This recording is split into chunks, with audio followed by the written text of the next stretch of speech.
नमस्कार, आदाब।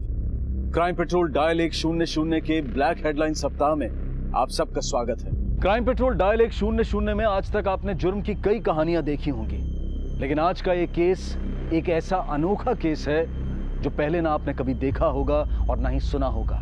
वहीं कानपुर पुलिस के भी होश उड़ा दिए।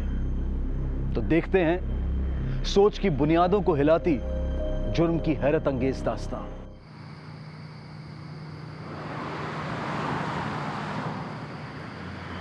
बस अभी हॉस्पिटल पहुंच जाएंगे। भैया इतना स्लो क्यों चला रहे हैं? तेज चलाइए ना। अभी प्लीज प्लीज प्लीज कंट्रोल। अभी पहुंच जाएंगे। मैं बाबूजी को फोन कर देती हूँ।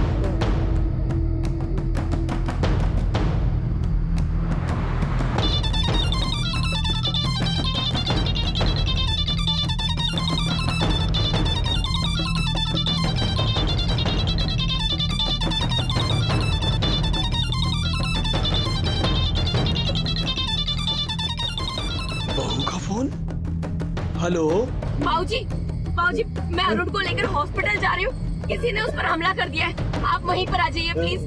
अच्छा मैं आता हूँ।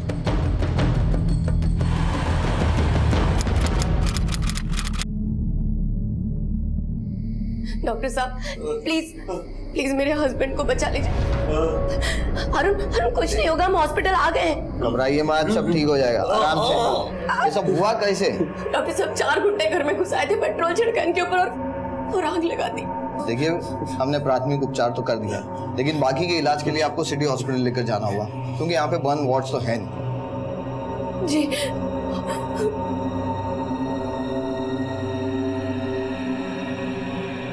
हेलो सर, मैं कांस्टेबल राज यादव बोल रहा हूँ सरकारी अस्पताल से।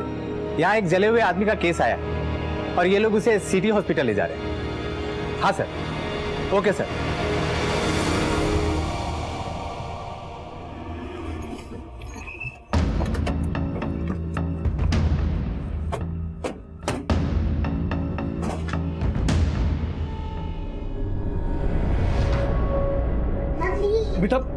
बेटा क्या हुआ? और कुछ बताइए बेटा, क्या हुआ है? बाबूजी वो सोकर उठे थे, बाथरूम गए थे। ऐसा नहीं 4 लोग कहाँ से आए और पूरा चेहरा झुलस गया। चेहरा झुलस गया? कौन थे? जरा शांत बेटा, रो मत, सब ठीक हो जाए।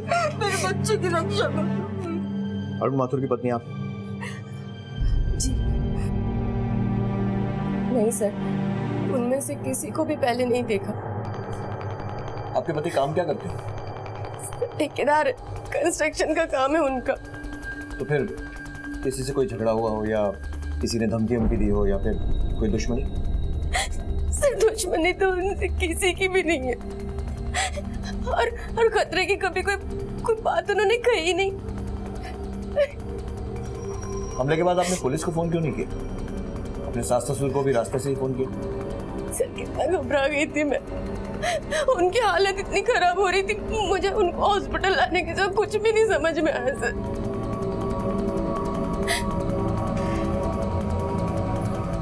मेरी जानकारी में अरुण की किसी से कोई दुश्मनी है मुझे नहीं लगता। हाँ, कंस्ट्रक्शन का काम करता है वो, तो थोड़े बहुत मसले तो होते ही। ये अरुण की बेटी है? जी। बेटा और बहू हमारे साथ नहीं रहते, पर इसे कभी कभी हमारे घर छोड़ जाते हैं। कल शाम को बहू आई थी, इसे हमारे पास छोड़ गई। आज इसका जन्मदिन है, बोला था शाम को आकर मनाएंगे। पता नहीं किसने दुश्मनी निकाली मेरे बेटे के साथ। तो आपका ये मकान किराए का है? हाँ सर।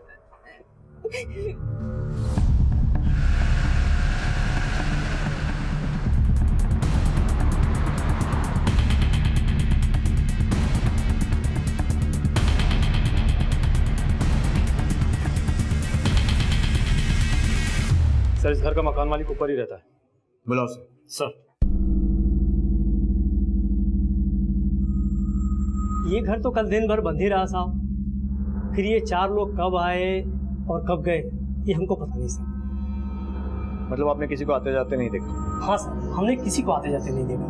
अगर कोई रात में घुसा हो तो ये हम नहीं कह सकते, लेकिन एक बात है साहब, मेरी वाइफ ने सुबह 4 बजे कंपाउंड में एक प्राइवेट टैक्सी को आते हुए देखा था। उषा उसमें कहीं जा रही थी। उषा के साथ अरुण भी था? हाँ था।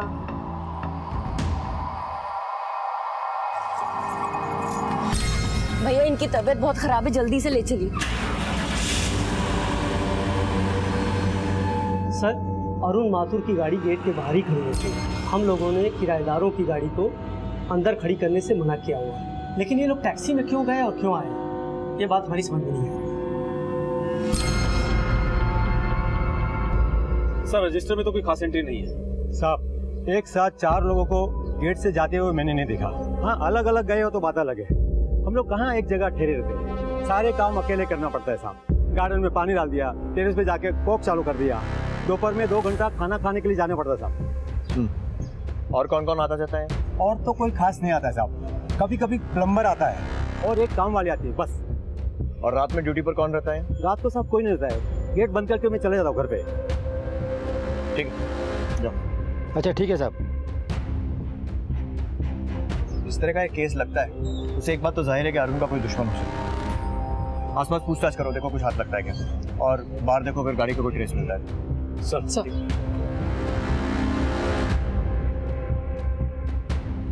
पुलिस ने कड़ी से कड़ी जोड़ने के लिए मोहल्ले से और आसपास से पूरी जानकारी जमा करनी शुरू की।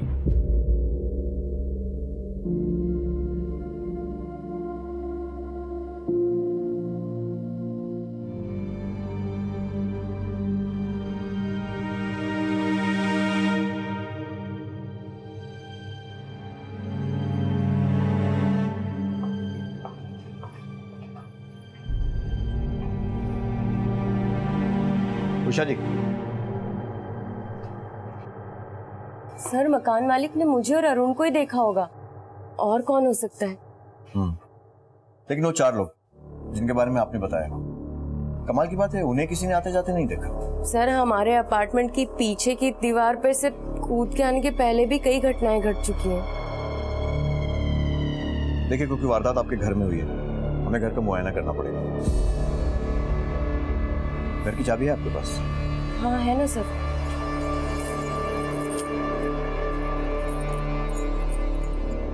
शुक्रिया। और अपने पति के बारे में या फिर इस घटना के बारे में अगर कोई भी बात याद आती है, छोटी से छोटी भी, तुरंत हमें फोन कीजिएगा। जी सर।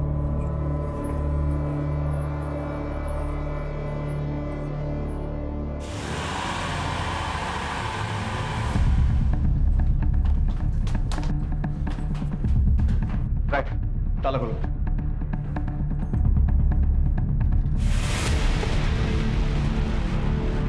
तो पेट्रोल की बदबू आ रही है। लगता है यहीं कहीं जलाया था। सावधानी से पूरे घर की तलाशी लो।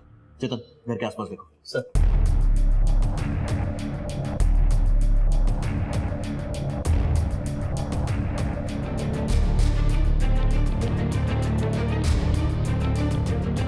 अंदर के कमरे में भी कुछ खून के निशान है, उसकी भी जांच कीजिएगा। Yes sir. सर ये देखिए सर, जांच करवाओ इसकी।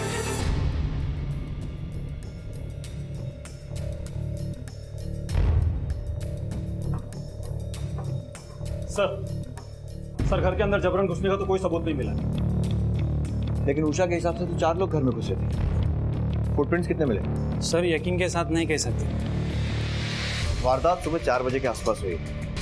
इसका मतलब वो लोग पूरी प्लानिंग के साथ आए होंगे। सर ऐसा भी तो हो सकता है कि उषा ने खुद ने ही दरवाजा खोला हो और उसके बाद वो 4 लोग अंदर घुस गए हो। लेकिन एक आदमी का चेहरा जलाने के पीछे क्या कारण हो सकता है? अश्विन, कहीं ऐसा तो नहीं है कि उषा ने ही अपने पति के चेहरे पर पेट्रोल डाला? लेकिन सर ऐसा होता तो उसका चेहरा जला के हॉस्पिटल क्यों लेके गई? अब इस सवाल का जवाब तो सिर्फ अरुण दे सकता है। चलो हॉस्पिटल चलकर देखते हैं, शायद उसकी हालत कुछ ठीक हुई। सर बाहर से बोतल मिली, जरा सा पेट्रोल भी है इसमें, और बाहर उषा की गाड़ी भी नहीं है और ना ही कोई सीसीटीवी कैमरा है। चेक करवा, कोई फिंगरप्रिंट मिलता है। सर चलो।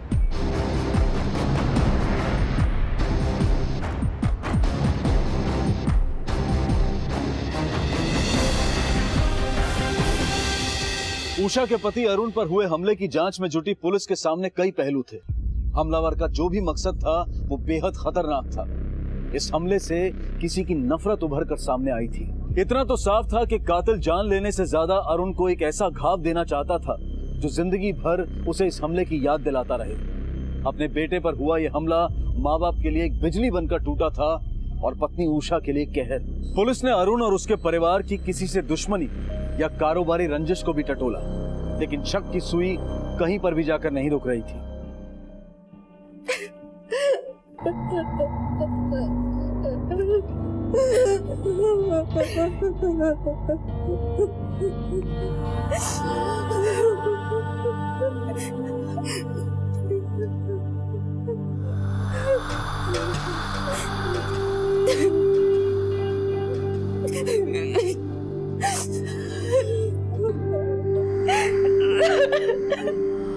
सर देखकर लगता तो नहीं है कि इन दोनों के बीच में कोई रंजिश होगी। राय, मुजरिम हमेशा इस यकीन के साथ जुर्म करते हैं कि कभी पकड़े नहीं जाएंगे, और हम भी उतने ही यकीन के साथ सस्पेक्ट पर शक करते हैं। हमेशा ध्यान रखिए। डॉक्टर। Yes inspector. इनसे बात कर सकते हैं? 1-2 दिन रुक जाइए। फेशियल बर्न्स है 35% और दाहिने हाथ में भी बर्न्स है। जख्म काफ़ी गहरा है। रिकवर होते ही हम आपको इन्फॉर्म कर देंगे। Thank you.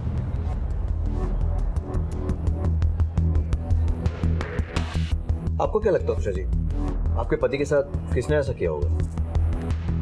पता नहीं सर उनके ज्यादा दोस्त नहीं है और वो अपने काम से ही काम रखते हैं बस। अच्छा, आपके पास कार है ना, और आप चलाती भी हैं? जी सर। तो फिर टैक्सी? सर और आपके अपार्टमेंट के बाहर आपकी कार भी नजर नहीं आई हमें। सर ऐसे क्यों पूछ रहे हैं आप मुझसे? तो और किससे पूछेंगे? सर एक्चुअली गाड़ी गैराज में है और अगर गाड़ी मैं चलाती तो अरुण को कौन संभालता? बहुत डर गई थी सर। अच्छा, आपके घर में खून के निशान भी मिले हैं हमें, उसके बारे में कुछ बता पाएंगे? एक्चुअली अरुण को ड्रिंक करने की आदत है सर। कल रात भी वो ड्रिंक करके आए थे, ठोकर लगी और गिर गए। गिरने से चोट लगी और खून निकल आया सर। तो फिर इलाज के लिए कहाँ लेकर गई थी? यहीं लाई थी शायद। सर मैं नहीं लेकर आई थी, हमारा भतीजा है अरविंद, वो लेकर गया था। अरविंद?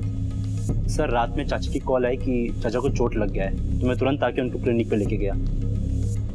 कौन सा क्लिनिक? सर वो हमारे अपार्टमेंट के सामने ना, सरला क्लिनिक, वहीं पे सर लेकिन ऐसा होता रहता है। मतलब सर चाचा को थोड़ा ड्रिंक करने का शौक है, मतलब सर आदत है, और कभी कभी सर ज़्यादा ही हो जाता है। शौक है, आदत है, तो फिर ऐसे झगड़े तो पहले भी होते रहे होंगे। सर हुआ होगा, लेकिन सर मेरे सामने तो ऐसा कुछ नहीं हुआ। यही गाड़ी है साहब। कल रात में एक औरत और उसका पति गाड़ी गैराज में छोड़ के गए थे। कितने बजे? 3 बज रहे थे साहब, मैं तो सो रहा था। गाड़ी में खराबी क्या थी? ओवरहीट की वजह से गाड़ी का डिस्पेंसर जल गया था। इस तस्वीर को ध्यान से देखो। कल रात को आदमी आया था तुम्हारे गैराज पर अपनी गाड़ी लेकर, और इस आदमी पर हमला भी हुआ है। अच्छा, जिस वक्त ये यहाँ पर आया था उस वक्त तुमने किसी को देखा था जो इस पर नजर रख रहा था? इस आदमी पे हमला हुआ है, क्या इन दोनों के पीछे कोई था उस दिन? नहीं मैडम, औरत तो यही थी, आदमी नहीं था। औरत तो यही थी, आदमी कोई और था साहब। अरुण, ये किसने किया? तूने पहले कभी उन लोगों को देखा है? अच्छा एक बात बता, कहीं वो नवीन शर्मा के लोग तो नहीं थे, या फिर वो अवस्थी? पिछले हफ्ते ही तेरा पंगा हुआ था ना उसके साथ? यार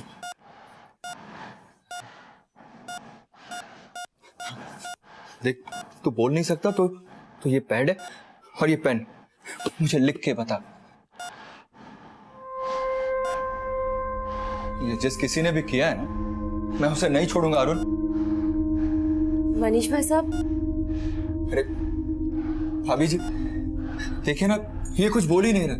मैं कब से इसे जानने की कोशिश कर रहा हूँ कि किसने किया ये सब, लेकिन ये है कि कुछ बोल ही नहीं रहा। देखो मनीष भैया जो पूछ रहे हैं ना, आप बता दो इनको प्लीज। आप मनीष भैया को बता दो ना। देखा, ये तो कुछ बोल ही नहीं रहा। मनीष भाई साहब, आप चिंता मत कीजिए। आपको जिन लोगों पर भी शक है ना, उनकी लिस्ट बनाकर आप मुझे दे दीजिए। ये जब भी थोड़ा ठीक फील करेंगे मैं इनसे बात करूंगी। ठीक है, मैं लिस्ट आपको मैसेज कर दूंगा। अरुण, मैं चलता हूँ, कल फिर आऊंगा। अपना ख्याल रखना। चलता हूँ भाभी जी।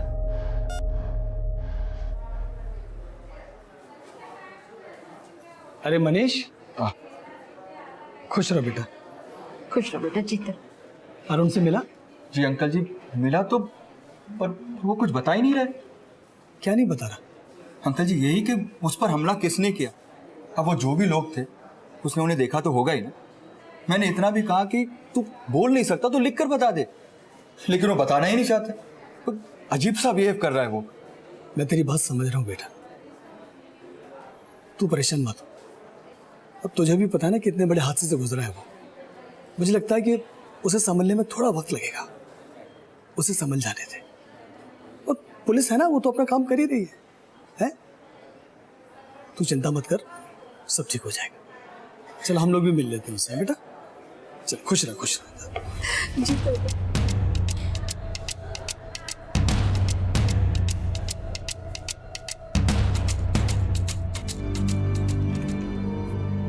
मैडम, आपका सर ने बुलाया।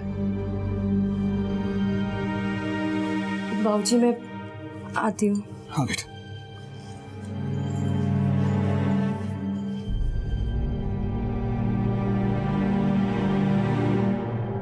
अब तक पुलिस के सामने कई सच और कई झूठ आ गए थे। कई सवाल भी खड़े हो गए थे जिनके जवाब उषा से बेहतर और कोई नहीं दे सकता था। पति पत्नी के रिश्ते की गरिमा शक के घेरे में आ गई थी। पुलिस ने क्राइम सीन का बारीकी से मुआयना किया, गवाहों के बयान लिए, सबूत जमा किए, लेकिन सीधा साधा दिखने वाला ये केस कानपुर की कलेक्टरगंज पुलिस की नींदें उड़ा रहा था। सर ये सब क्या है? आप लोग मुझे इस तरह यहाँ पर क्यों बुलाया है? आपको अगर मुझसे कुछ पूछना था तो आप वहां भी पूछ सकते थे। सर मैं पहले से इतनी परेशान हूँ और मैं आप लोगों की कंप्लेंट करूंगी डीसीपी साहब से। बिल्कुल कीजिएगा कंप्लेंट डीसीपी से। पहले ये बताइए कि ये आदमी कौन है? कौन है मतलब? अरुण है मेरे पति। लेकिन जब आपने गाड़ी गैराज में दी थी और उसके बाद टैक्सी किराए पर ली थी, तब आपके साथ ये आदमी नहीं था, कोई और था।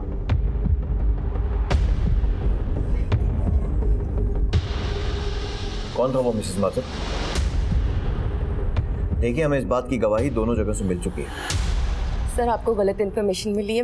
मेरे साथ मेरे पति अरुण ही थे।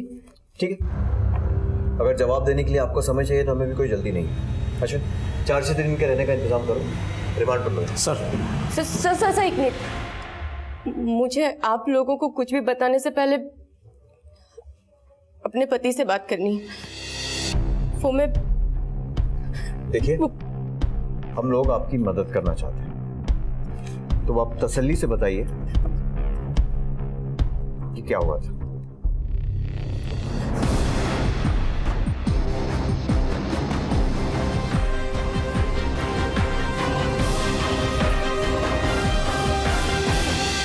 सर एक्चुअली बात 2 साल पहले की है।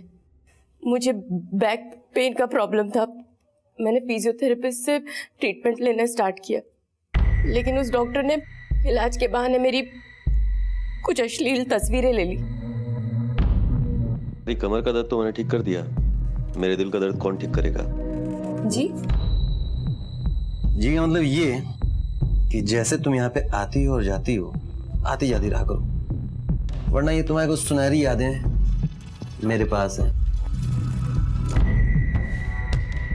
सर वो फिर मुझे ब्लैकमेल करने लगा। मुझसे कहने लगा कि मैं उसके साथ फिजिकल रिलेशनशिप बनाऊं। मैंने इनकार किया तो उसने कहा कि अगर मैंने उसकी बात नहीं मानी तो वो मेरी सारी तस्वीरें इंटरनेट पर डाल देगा। मैं बहुत डर गई थी। मैंने ये बात अपने पति से शेयर की। वो जो डॉक्टर है फिजियोथेरेपिस्ट, उसके पास मैं अपने बैक के प्रॉब्लम को सॉल्व करने गई थी। उसने इलाज करते करते कब मेरी गंदी गंदी तस्वीरें खींची मुझे कुछ नहीं पता। और अब वो मुझे ब्लैकमेल कर रहा है कि कि मैं उसके साथ रिलेशन रखूं। सॉरी,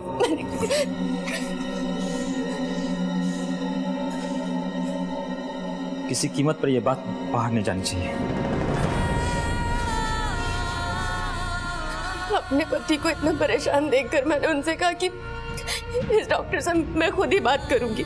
वो बार बार फोन करके मुझे परेशान करता था और एक दिन तो वो डॉक्टर सीधे मेरे घर आ गया सर।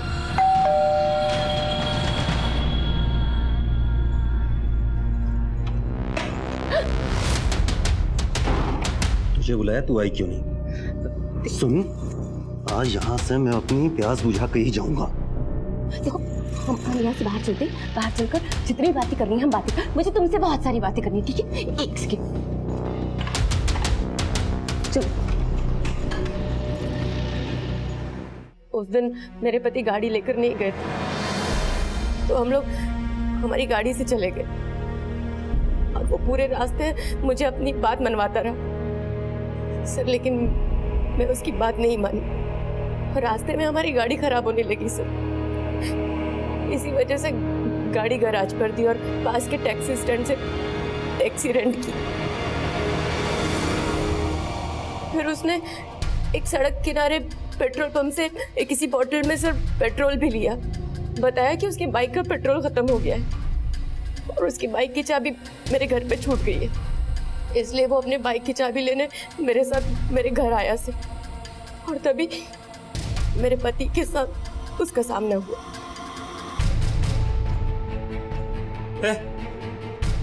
विकास है ना ये? अरुण, साले तेरी हिम्मत कैसे दे? अरुण, तू मेरी बीवी पे गंदी नजर आता है। अरुण, मेरे पति और विकास में बहुत बुरी झड़प हुई सर। विकास ने मेरे पति के चेहरे पर पेट्रोल छोड़ा। हाँ, मैंने अपने घर की इज्जत बचाने के लिए झूठ बोला था सर। उसके बाद रेंटेड टैक्सी में मैं अरुण को हॉस्पिटल ले गई और रास्ते में से बाबूजी को फोन किया। और आप अकेले अरुण को लेकर हॉस्पिटल चले गए, सही है ना? सर देखिए, मेरे हस्बैंड वहाँ अकेले हैं, पता नहीं कैसे होंगे इस वक्त। मुझे जाने दीजिए प्लीज। ठीक है, जा सकते हैं। विकास की डिटेल्स बस बता दीजिए, इनसे विकास का एड्रेस और बाकी डिटेल्स लो और इन्हें हॉस्पिटल पहुंचाओ। चलिए, थैंक यू सर।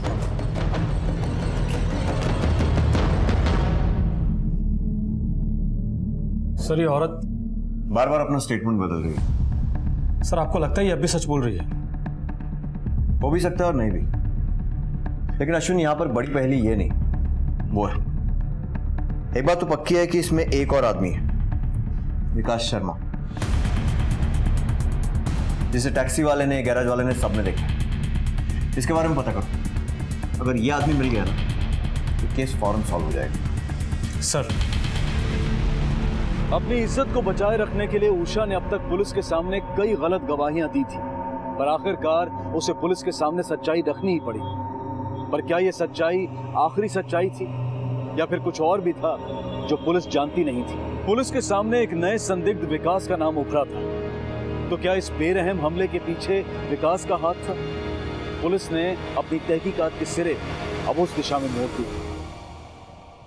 हाँ सर, विकास शर्मा हमारे यहाँ फिजियोथेरेपिस्ट है, वो पिछले 4 दिनों से आया नहीं है। 4 दिन से देखा नहीं साहब विकास को। 2 दिन पहले विकास जी आए थे कुछ सामान लेने। अरे सुरेश भाई, ये सामान दे दो। रवि, ये सामान निकाला। 10 मीटर रस्सी, 1 क्रोबार, सलिया 15 mm और एक फावड़ा। ये लो। विकास जी, ये सब क्या करेंगे आप? अरे कुछ नहीं, वो घर का गटर जाम हो गया था। अच्छा, ये ले। अच्छा ठीक है, चलता हूँ। मतलब मारने का सामान जुटा रहा था। सर, बगल के मेडिकल शॉप से विकास ने ये दवाइयाँ खरीदी थी कल शाम को। नींद की दवा और इंजेक्शन, मतलब बेहोश करके मारने का प्लान। अश्विन, इसके घर का एड्रेस मिला क्या? हाँ सर, यहीं फूल बाग में रहता है। चलो।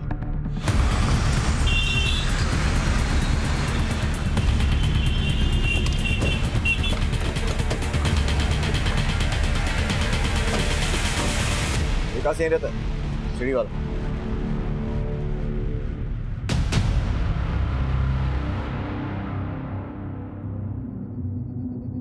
सुनो, ये विकास कहाँ गया? सर यहाँ पर तो 4 दिन से ताला लगा हुआ है। इसके साथ कोई और रहता है? नहीं साहब, वो तो अकेला रहता है। और इसके गांव के घर का कुछ पता ठिकाना? सर ठीक ठीक तो याद नहीं, पर इटावे का है, तुलसी गांव। उसके माँ बाप भी वहीं रहते हैं।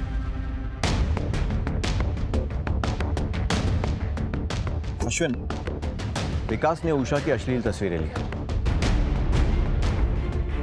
और उसके साथ शारीरिक संबंध बनाना चाहता था, जिसके लिए उषा राजी नहीं थी। तो इसके लिए उसे उषा पर हमला करना चाहिए था। उसके पति पर हमला क्यों किया?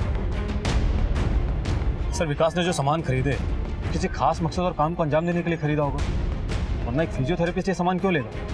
और हाँ सर, पिछले 4 दिनों से विकास आसपास में कहीं दिखा भी नहीं है। इसके कॉल रिकॉर्ड्स निकलवाओ और इसका मोबाइल फोन ट्रैकिंग पर डालो। एक टीम मिटावा भेजो, शायद वहाँ छुप कर बैठा। किसी भी हालत में ये आदमी हमारे हाथ लगना चाहिए। सर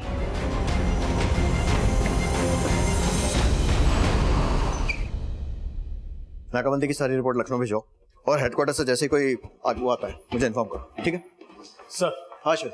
सर हमारी टीम विकास के गांव से लौट गई। कोई खबर? नहीं सर, पिछले 8 महीने से विकास अपने गांव में है ही नहीं। और सर पूछताछ के दौरान मालूम चला है कि विकास बड़े ही गरीब परिवार से, उसके माँ बाप ने उसको कर्जा लेकर पढ़ाया लिखा है। उसकी मोबाइल लोकेशन और कॉल रिकॉर्ड्स बोल दिया सर, कल तक मिल जाएंगे। इंस्पेक्टर साहब कहाँ मिलेंगे? वो रहे।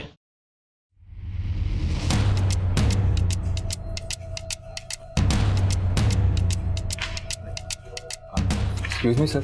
सर मैं मनीष, अरुण माथुर का बचपन का दोस्त। बोली। जी वो अरुण कुछ अजीब सा बिहेव कर रहा है। अजीब? सर मैं उससे मिलने हॉस्पिटल गया था और मैंने वहां उससे जानने की काफी कोशिश की कि ये सब किसने किया है, लेकिन सर वो कुछ बताने को ही तैयार नहीं। सर मैंने उससे ये भी पूछा कि अगर उसे किसी पर शक हो तो वो भी बताए, कुछ लोगों के नाम भी बताए, लेकिन सर उसने कुछ नहीं कहा। सर अरुण ऐसा नहीं है, वो काफी एग्रेसिव नेचर का है सर। वो ऐसे चुपचाप बैठने वालों में से नहीं है। और सर आज सुबह उसने मटन सूप पीने से इनकार कर दिया। लीजिए। अरे ये मटन सूप नहीं पियोगे तो जख्म कैसे भरेंगे? हाँ। डॉक्टर ने बोला है पीने के लिए। पी लेना बेटा, तुझे तो कितना अच्छा लगता है मटन सूप, तो फिर क्यों नहीं पी रहा है? पी ले बेटा, पी। मुझे क्या, मैं जा रही हूँ लेके, पर हाँ डॉक्टर को बोलना पड़ेगा। मांस मछली सब खाते हो और सूप पीने में कैसा परहेज? हाँ तो मटन सूप नहीं पिया तो? सर अरुण दिन में 3 बार नॉनवेज खाने वाला आदमी है। आप चाहे तो पास वाले रेस्टोरेंट वाले से भी पता कर सकते हैं सर। तो उसे नॉनवेज खाने की आदत थी और मटन सूप तो बाल्टी भर के पी सकता है सर। लेकिन आज सुबह जब नर्स ने उसे मटन सूप पिलाने की कोशिश की तो उसने नहीं पिया सर। माना कि उस पर अटैक हुआ है, टेंशन में बेचारा, लेकिन मटन सूप से दुश्मनी, सर ये बात मेरे गले से उतर नहीं रही। वैसे गले से तो हमारे भी बहुत सारी बातें नहीं उतर रही, फिर भी आप कहना क्या चाहते हैं? सर मैं ये कहना चाहता हूँ कि अरुण बिल्कुल भी ऐसा नहीं है। हाँ वो बिजनेस में थोड़ा उतार चढ़ाव लगा रहता है, और एक बात सर, उसे शराब पीने की भी आदत है। और सर ये आदमी ये तो मेरा दोस्त। सर मेरा मतलब है कि ये मतलब ये कि ये आदमी अरुण नहीं है, ये कहना चाह रहे हैं? बकवास कर रहा है साहब वो मनीष। मुझे तो लगता है कि मेरे बच्चे पे हमला भी उसी ने करवाया। लेकिन वो तो अरुण का बचपन का दोस्त है ना। पर काहे का दोस्त साहब, कैसा दोस्त? सब जलते हैं मेरे बच्चे के कारोबार से। अरे हम बाप बेटों में झगड़ा भी इन दोस्तों ने करवाया है। वरना आप देखिए साहब, कानपुर में मेरा इतना बड़ा मकान है और मेरा बच्चा किराए पे रह रहा है। अरे हम अपने बेटे को नहीं पहचानेंगे जिसे हमने बचपन से पाला पोसा? उसकी खुशबू सूंघकर पहचान लेंगे साहब हम उसे। क्या बात कर रहा है मनीष? चलो सर हमें भी यही लगता है कि ये मनीष बकवास कर रहा है। और ये अरुण का जो मोबाइल है वो कौन सी कंपनी का? Sir doctor.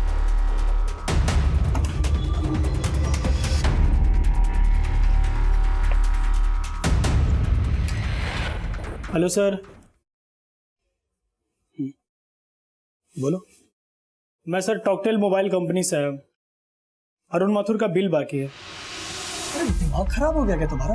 हॉस्पिटल में बिल लेके चले आए तो मेरे बच्चे की हालत देख रहा हूँ और तुम्हें अपने बिल की पड़ी हुई है। सर ड्यू डेट से काफ़ी दिन निकल चुके हैं सर। अगर बिल जमा नहीं करेंगे तो उनका फ़ोन कट हो जाएगा सर।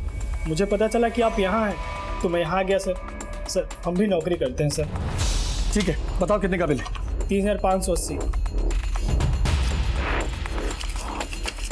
ये ठीक है, चल। सर उनका साइन चाहिए। अरे तुम हद कर रहे हो, उसकी हालत देख रहे हो, वो साइन कर सकेगा?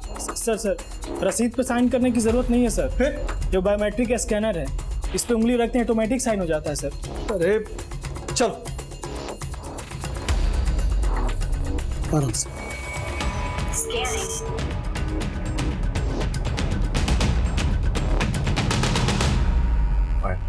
सर हाँ, फिंगरप्रिंट मैच नहीं हुआ सर। बायोमेट्रिक के हिसाब से ये अरुण नहीं है सर।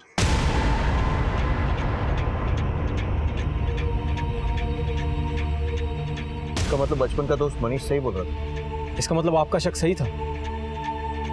एक काम कर, ये विकास शर्मा, इसका भी मोबाइल कनेक्शन तेरी कंपनी का है ना? एक मिनट सर।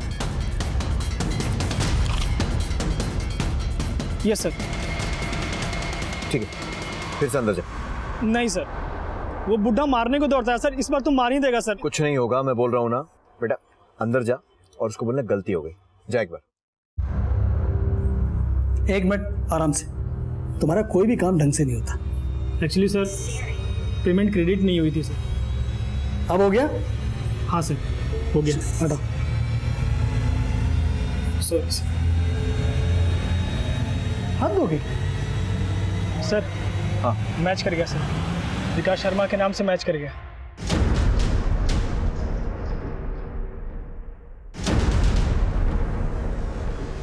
तेरा स्कैनर तो काम करता है ना? बिल्कुल करता है सर। अब एक बार ट्राई भी कर सकते हैं। दिखा। पहले हाथ रखिए सर। बायोस्कैन तो एकदम ठीक है। अरुण गायब है। उसको जन्म देने वाले माँ बाप और उसके साथ रहने वाली पत्नी का मानना है कि यह अरुण है, सिवाय एक इंसान के, मनीष। और अब ये सर, इसका मतलब हॉस्पिटल के अंदर 35% बर्न्स के साथ झुलसा हुआ आदमी अरुण नहीं, विकास शर्मा है। तो सर अरुण कहाँ होगा? वो तो अब ये विकास शर्मा ही बताएगा। पुलिस के सामने अब तक कई सच झूठ और कई झूठ सच साबित हो चुके थे, लेकिन आखिरी सबूत पुलिस के हाथ ऐसा लगा था जिसने इस केस का रुख ही बदल दिया। ये सच्चाई बेहद चौंका देने वाली थी कि हमला अरुण पर नहीं बल्कि विकास पर हुआ था। आखिर विकास एक दूसरे नाम से झुलसे हुए चेहरे के पीछे क्यों छुपा हुआ था? उसका मकसद क्या था? और क्या ये सच्चाई कि अरुण की जगह विकास है उषा जानती थी? अगर हाँ तो सच क्या है और कहाँ है अरुण? सर हमारी डॉक्टर से बातचीत हो गई है। तहकीकात के लिए मुझे थाने लेके जा सकते हैं। बढ़िया। अच्छा लो अरुण बेटा कुछ फल खा लो। अरे फल नहीं खाओगे तो जल्दी अच्छी कैसे होगे? अरे ये दवाई कहाँ रख गई उषा भी? अच्छा तो हो गया माता जी, चलो हो गया तुम्हारा डिस्चार्ज। ये सब क्या है साहब? क्यों, खुशबू से भी सूंघकर पहचान नहीं पाए आप लोग अपने लाडले बेटे को? मतलब ये कि आपका बेटा अरुण नहीं है। क्या? ये क्या कह रहे हैं आप? जी हाँ, सबूत है हमारे पास पूरे। तो फिर ये कौन है? विकास शर्मा। विकास शर्मा? और हमारा बेटा?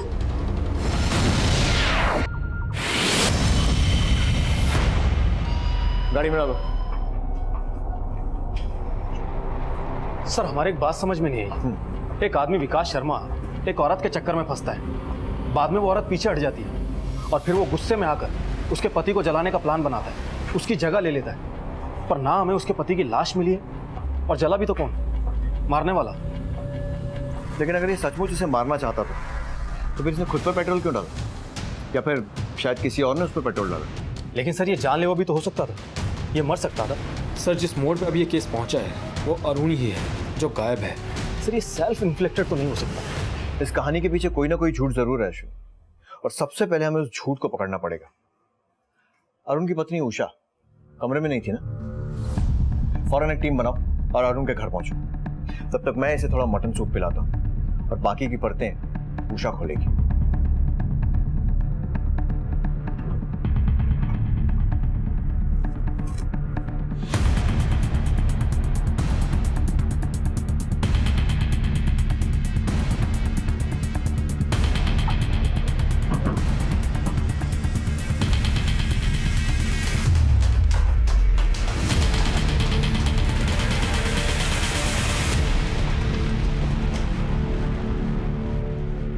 पूरे घर की अच्छे से तलाशी लो। सर।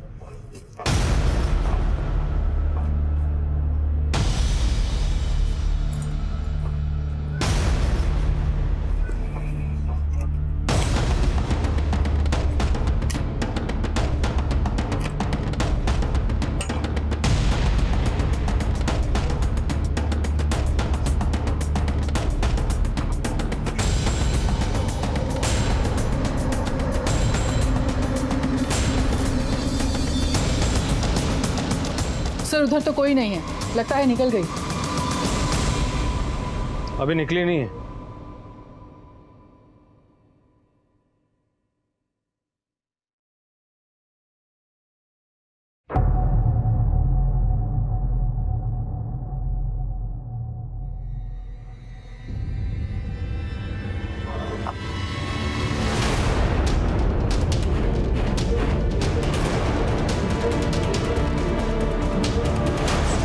थाने चले उषा जी?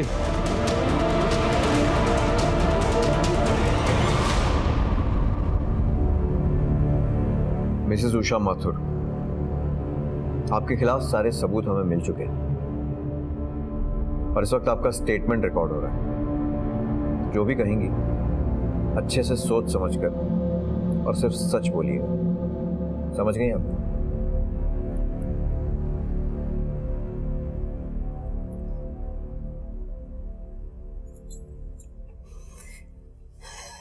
सर मैं अपने पीठ दर्द का इलाज करवा रही थी उन दिनों। मेरे पति अरुण को शराब पीने की बहुत बुरी आदत थी और हम दोनों के बीच में कोई शारीरिक संबंध कई समय से नहीं था।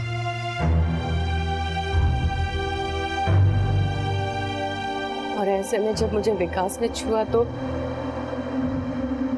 आपके हाथ तो बड़े सॉफ्ट हैं। हाँ, वैसे आपको आराम मिल रहा है? जी सर, और थोड़ा नीचे। जी।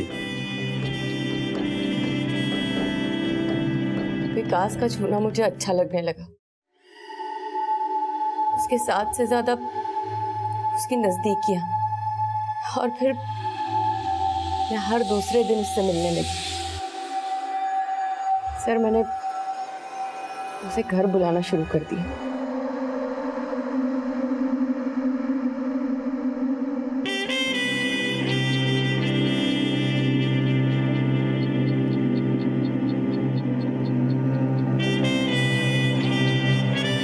सर अब विकास हर दूसरे तीसरे दिन मेरे पास आने लगा था। चोरी के इस रिश्ते को मैंने पक्का रंग देने का सोच लिया था सर, और लुका छुपी के इस खेल को और अरुण को रास्ते से हटाने का मैंने पक्का रास्ता भी ढूंढ लिया था। मैं और विकास मर्डर के नए नए रास्ते इंटरनेट पे ढूंढने लगे थे। सर मैंने अरुण को मारने का प्लान रात का बनाया, क्योंकि अरुण हमेशा रात को नशे में होता है। सबसे पहले मैंने अपनी बेटी को उसकी दादी के यहाँ छोड़ा, और फिर अरुण के आते ही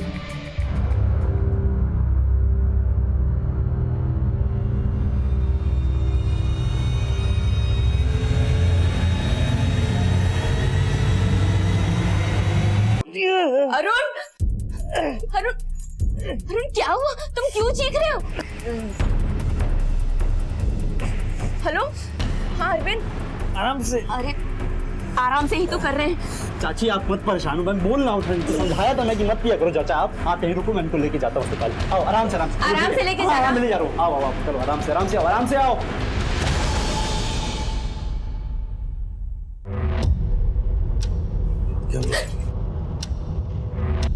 फट्टू हो बे तुम, भागे का है? अरे तुमने उसको मार दिया? धीरे बोलो। अरुण को भी अरविंद हॉस्पिटल लेकर गया है। जाओ, जाकर बाहर हमारे फोन का वेट करो। ठीक है, आराम से। हाँ जाओ।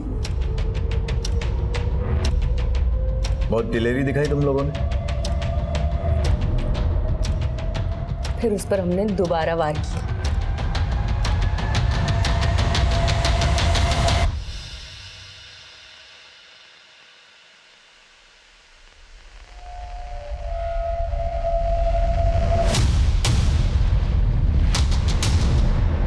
शोर न मचाए, इसलिए उसे हमने बेहोशी का इंजेक्शन दिया।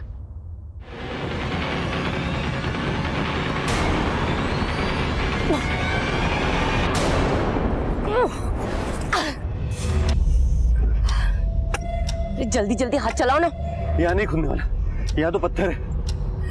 छोड़ो इसको, जाओ पेट्रोल लेके आओ, माचिस भी लेके आना।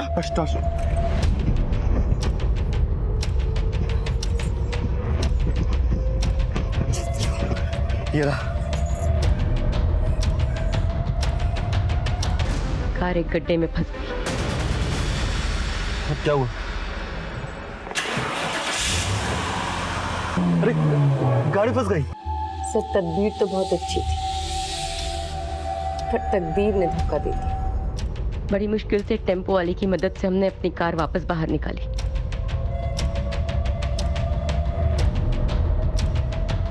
पर रास्ते में फिर खराब हो गई, इसलिए धक्का देते हुए गैराज तक ले गए।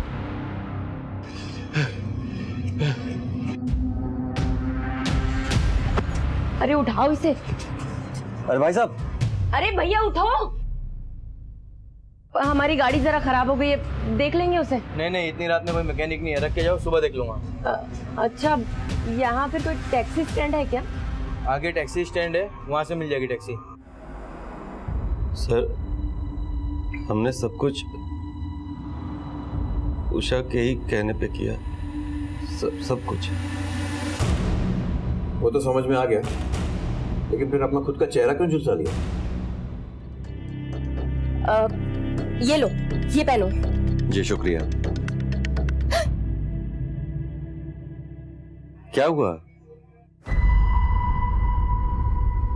एकदम सही लग रहे हो, अरुण की तरह।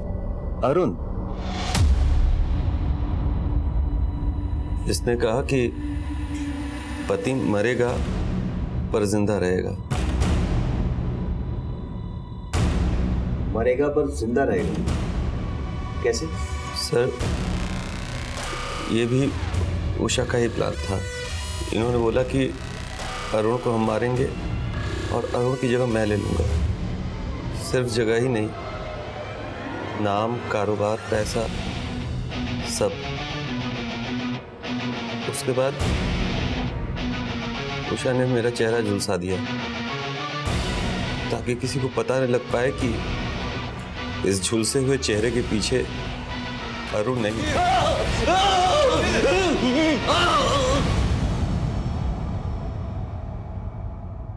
चलो, इसने तो मटन सूप पी लिया।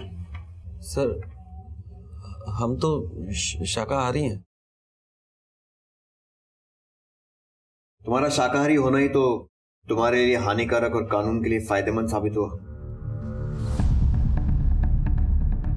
क्योंकि ये तो मांस खाती है, वो भी इंसान का। अरुण की लाश कहाँ है?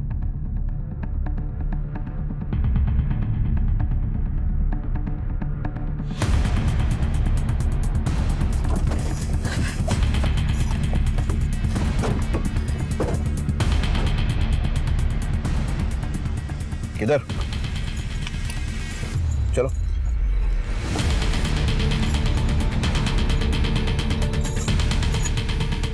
किधर है? नहीं याद आ रहा? सर शायद ये जगह नहीं है, वो इतनी झाड़ियां नहीं थी वहां, सब एक जैसा लग रहा है। लेकिन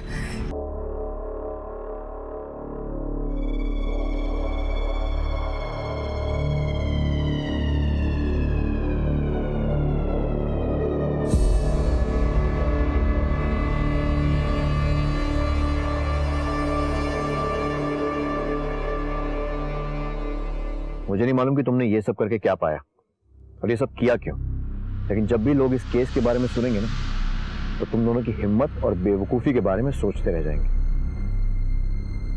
तुमने खुद अपने ही हाथों अपने घर को आग में झोंक दिया।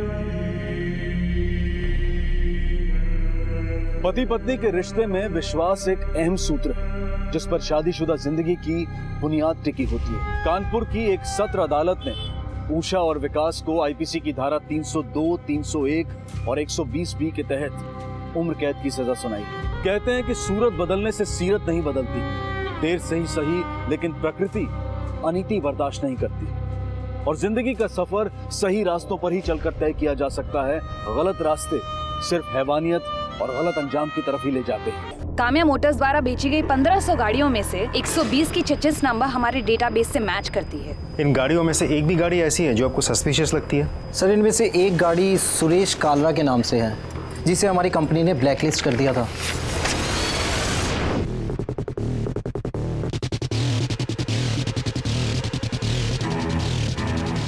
Suresh Kalra.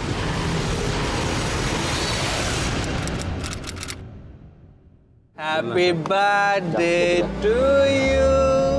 Happy birthday dear doctor. Happy birthday to you. अरे हैप्पी बर्थडे डॉक्टर साहब। अरे जन्मदिन मना रहे हो आप तो धूमधाम पे हैं। मैं भी गिफ्ट ले आया हूँ आप खातिर एक। यो देखो, बढ़िया है ना? ये लगाओ, एकदम हैंडसम बुआ है। डॉक्टर साहब का दूसरा गिफ्ट ले आओ। अरे जल्दी करो भाई। डॉक्टर साहब बर्थडे मना रहे हो। डॉक्टर साहब, या काली पट्टी आपकी आंखों में बांध देंगे, आप जादूगर बन जाओगे, फिर आपका कबूतर उड़ा देंगे। Thank you. बांध भाई बांध। अरे बांध दे मुझे छोड़। Please don't do this. Doctor साहब happy birthday. Happy birthday to you. Happy birthday to you. Happy birthday to doctor साहब। Happy birthday to you. Sir, ये सुरेश कालरा और उसका छोटा भाई अमित कालरा करीब 1.5 साल पहले हेलो कैब्स की गाड़ियां चलाते थे, लेकिन कंपनी ने उन्हें निकाल दिया था। निकालने की वजह? हमने हेड ऑफिस से डिटेल्स मंगवाई हैं। जैसे ही हमें इन्फॉर्मेशन मिलती है हम आपको अपडेट करते हैं। अमित और सुरेश के नंबर और एड्रेस होंगे आपके पास? जी सर।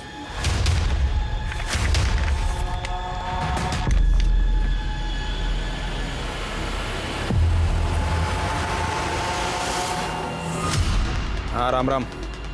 और 2-2 हजार के बंडल तैयार हो गए? देखिए, पैसों का इंतजाम हो गया है, आप बस बताइए कब और कहाँ लाना है। टाइम बुरा होता है ना, ऊँट पे बैठे ना कुत्ता काट लेता है। माफ कीजिएगा, मैं समझा नहीं। घना दिमाग ना खर्च करे। पैसे कद और कहाँ देने हैं मैं? आप बस बताइए आपको कब और कहाँ चाहिए। लेकिन बस आप डॉक्टर श्रीधर को कुछ मत कीजिए और उनको छोड़ दीजिए प्लीज। ना, पहले पैसे, उसके 4-5 घंटे बाद डॉक्टर पहुँचा दूंगा थारे पास। 4-5 घंटे बाद क्यों? 5 करोड़ है डार्लिंग, गिनने में टाइम तो जाओगा। पैसे कहाँ लाने हैं? घनी जल्दी ना मचाओ है, अगले फोन पे बताऊंगा।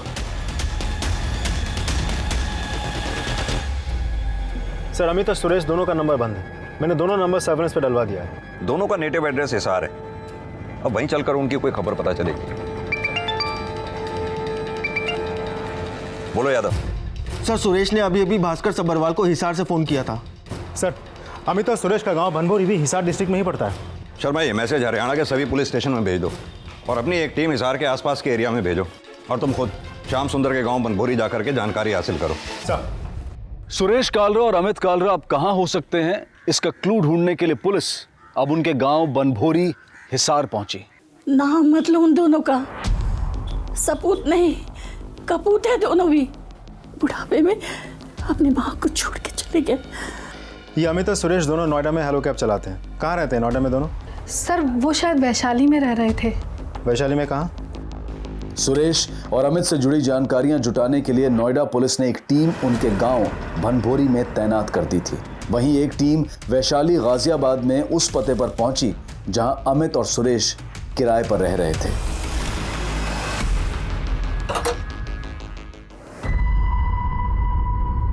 जरा सुनिए जी। ये घर सुरेश और अमित का है? जी हाँ, पर यहाँ तो काफी दिनों से ताला लगा है। तो फिर ये दोनों अब कहाँ मिलेंगे? जी मालूम नहीं। कहीं भी किसी तरह की कोई डील नहीं होनी चाहिए, मुझे अपडेट करते रहना। सर ये डॉक्टर श्रीधर के अंकल हैं सर। सर, श्रीधर मिल जाएगा ना सर? मैं उनको घर वालों को प्रॉमिस देकर आया हूँ कि मैंने उनको साथ लेकर ही आऊँगा। आप चिंता मत कीजिए, हम डॉक्टर श्रीधर को वापस लाने की पूरी कोशिश कर रहे हैं।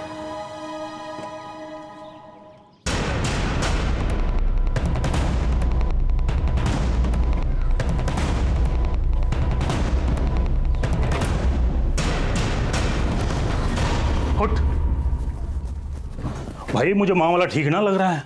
यहाँ रुकना खतरे से खाली ना है। 10 मिनट में अपना सामान समेट और निकलो यहाँ से। अब जल्दी करो।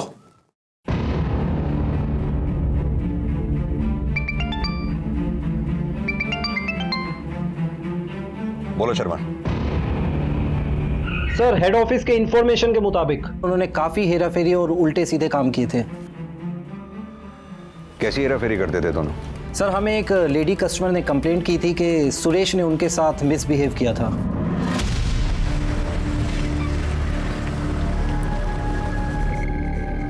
उतरो मैडम, गाड़ी आगे नहीं जाएगी। अरे मुझे और आगे उतरना है। सॉरी मैडम, मैं नहीं जा सकता आगे। आप मुझे इस तरह से बीच रास्ते में कैसे उतार सकते हैं? अरे मैडम, आगे जाम नहीं दिखता के? दिस इज नो वे। बकवास बंद करो और आगे चलो। अंग्रेजी ना काटे, ठीक है? उतरा है तारू। आपका दिमाग खराब हो गया है। मैं कंप्लेंट करूंगी ना तब समझ में आ जाएगा। हाँ चल कर दिया कंप्लेंट, उतर।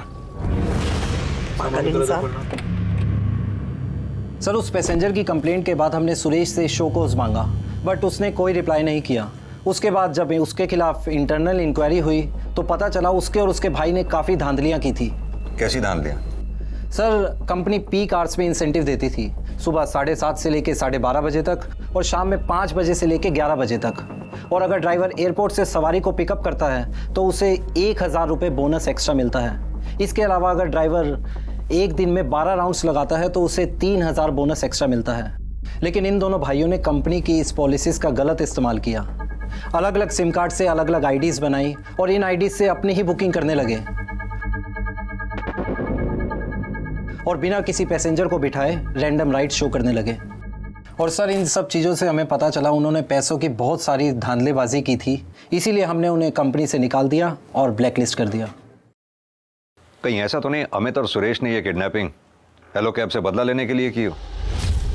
सुरेश कालरा और अमित कालरा, ये उन 6 किडनैपर्स में से 2 नाम थे जिन्होंने हेलो कैब से अपना बदला लेने के लिए 12 अगस्त की रात को उनके किसी एक कस्टमर को किडनैप करने की प्लानिंग की थी और फिर उस प्लानिंग को अंजाम तक भी पहुंचा दिया। हेलो सर जी, हेलो कैब बुक की थी आपने? कर दूंगी। सारा लुकाई समझ रखा है। प्लीज मेरा मदद करेगी, he is hitting me, please मदद करेगी। और इस कस्टमर डॉक्टर श्रीधर की जान बख्शने के लिए उन्होंने हेलो कैब से 5 करोड़ की फिरौती की मांग की। इन अपराधियों की पहचान सामने आने के बाद पुलिस अब इन किडनैपर्स तक पहुंचने का और डॉक्टर श्रीधर को सही सलामत बचाने का रोड मैप तैयार करने में जुट गई। सर ये सुरेश और अमित जिस घर में रहा करते थे वहां से अमित के दूसरे नंबर के बारे में पता चला। मैंने वो नंबर चेक किया, वो नंबर उन जगहों पे एक्टिव था जहां से श्रीधर के फोन से कॉल आए थे। हम डॉक्टर श्रीधर बावड़े नाम में क्या रखा है? इट्स अ मिस्टेक, तुम लोगों ने गलती की। वाटर, पानी, प्लीज। क्या वो नंबर अभी भी एक्टिव है? सर 5 घंटे पहले तक वो नंबर हिसार में एक्टिव था, फिर वो नंबर बंद हो गया। मैंने उस नंबर को सर्विलेंस पर डलवा दिया है। सर एक बात और पता चली, ये सुरेश शादीशुदा है, बीवी का मायका है रोहतक में। ये अमित का नया नंबर सर्विलेंस पर डालो, तब तक हम सुरेश की बीवी से मिलते हैं। जी सर।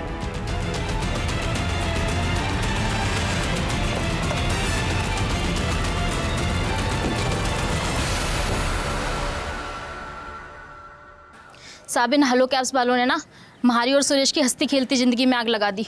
ऐसे ही अमित और सुरेश को काम से निकाल दिया। हमारे तो खाने के भी लाले पड़ गए साहब जी। ऐसे नहीं निकाल दिया, सुरेश और पति ने हेलो कैब्स में गबन किया है। ये गबन मबन मुझे कुछ नहीं पता साहब जी, और गबन तो हेलो कैब्स वाले करते हैं। ड्राइवरों का खून चूसते हैं और खुद घर बैठ के खाते हैं। तुम्हारे पति और देवर ने एक मासूम डॉक्टर का अपहरण किया है और जिस तरह से तुम उन दोनों की बहादुरी का बखान कर रही हो, हमें तो लग रहा है कि तुम भी उन्हीं के साथ मिली हुई हो। मैं कोई मिली विली नहीं हूँ साहब, और गलत तो ये हेलो कैब्स वाले भी हैं। किडनैपिंग के बारे में मुझे कुछ नहीं पता साहब। और ये सुरेश और अमित कहाँ होंगे ये भी नहीं पता? पता नहीं साहब। सर इसका तेवर देख के तो लगता है इसे सब पता है। इसका फोन भी सर्विलेंस पे डालो, हो सकता है ये उनके टच में हो। सर बोलो त्रिवेदी। सर अमित का दूसरा नंबर अभी अभी भिवानी में ऑन हुआ था। अमित कालरा का दूसरा नंबर ट्रेस करते हुए नोएडा पुलिस अब भिवानी आ पहुंची थी, लेकिन भिवानी में किडनैपर्स कहां थे इसका कोई भी क्लू अभी तक नहीं मिल पाया था। अरे एक बार बॉर्डर क्रॉस करके राजस्थान पहुंच गए ना, सब ठीक हो जाएगा। शर्मा, अमित का फोन इसी एरिया में एक्टिव था ना? जी सर। तो लोकल पुलिस को यहाँ। शर्मा एक मिनट, ये गाड़ी वही है ना 154 जे? ये सर वही ड्राइवर वही है।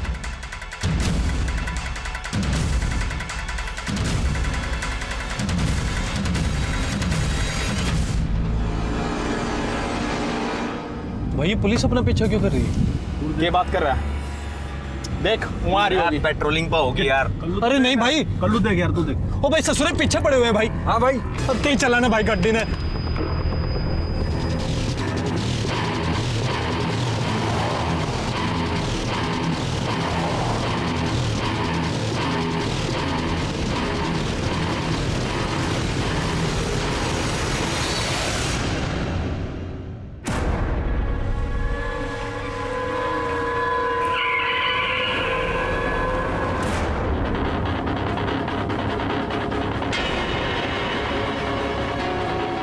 क्या सुंदर, चारों तरफ से गिर गए हो, बाहर आ जाओ हाथ ऊपर करके।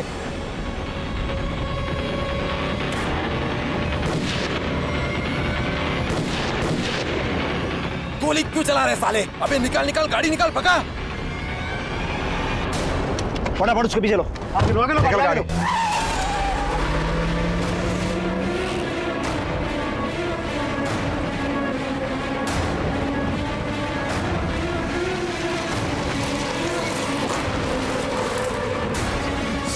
अरे क्या हो गया? गाड़ी स्टार्ट नहीं हो रही। अरे क्या हो गया? अरे डॉक्टर ने कहा, डॉक्टर ने कहा जल्दी। अरे डॉक्टर ने भाग गया। अरे डॉक्टर ने निकाल दिया बाहर। अरे पकड़। पीछे ले, पीछे ले, पीछे ले, जल्दी अंदर ले।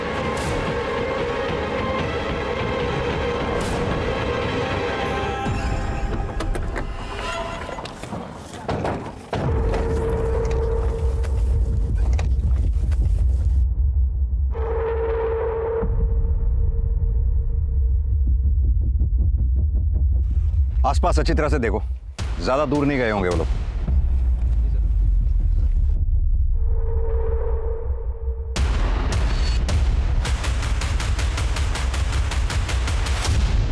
कई कोशिशों के बावजूद किडनैपर्स पुलिस को चकमा देकर भागने में कामयाब हो गए, लेकिन मौका वारदात पर वो हेलो कैब बरामद कर ली गई जिसमें डॉक्टर श्रीधर की किडनैपिंग की गई थी। पुलिस किडनैपर की तलाश में लगातार अपना प्रयास कर रही थी, लेकिन उन्हें यह भी डर था कि कहीं किडनैपर डॉक्टर श्रीधर को मार न दे। सुरेश और अमित के कॉल रिकॉर्ड्स खंगाले जा रहे थे, लेकिन फिलहाल किडनैपर कहां छुपा है इसकी कोई भी लीड पुलिस को अब तक नहीं मिल पाई थी। सुरेश भाई, ये पुलिस कहां से आ गई? अरे भास्कर ने खबर की होगी, मैंने तो पहले ही पता था पैसे ना देगा। पैसे की चिंता ना करो, पैसा तो उसकी कब्र से भी निकाल लूंगा मैं। अरे ये मत कर, पुलिस सूंघती हुई यहाँ आ जाएगी। इसको तो पैसे भी ना मिले और पुलिस भी पीछे पड़ गई मारे।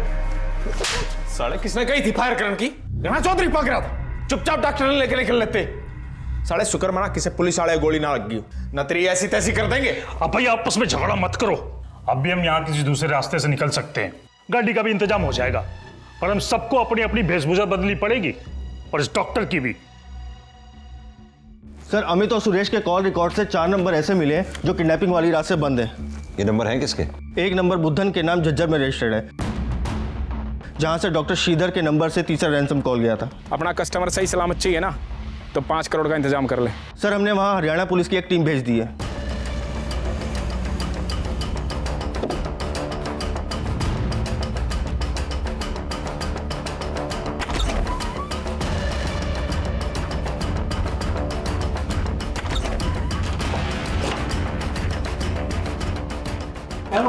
कोई नहीं सर, यहाँ पर कोई नहीं है। और दूसरा नंबर विक्रम राठी के नाम रेवाड़ी में रजिस्टर्ड है, जहां से डॉक्टर श्रीधर के नंबर से चौथा रैंसम कॉल गया था। हाँ राम राम, वो 2-2 हज़ार के बंडल तैयार हो गए।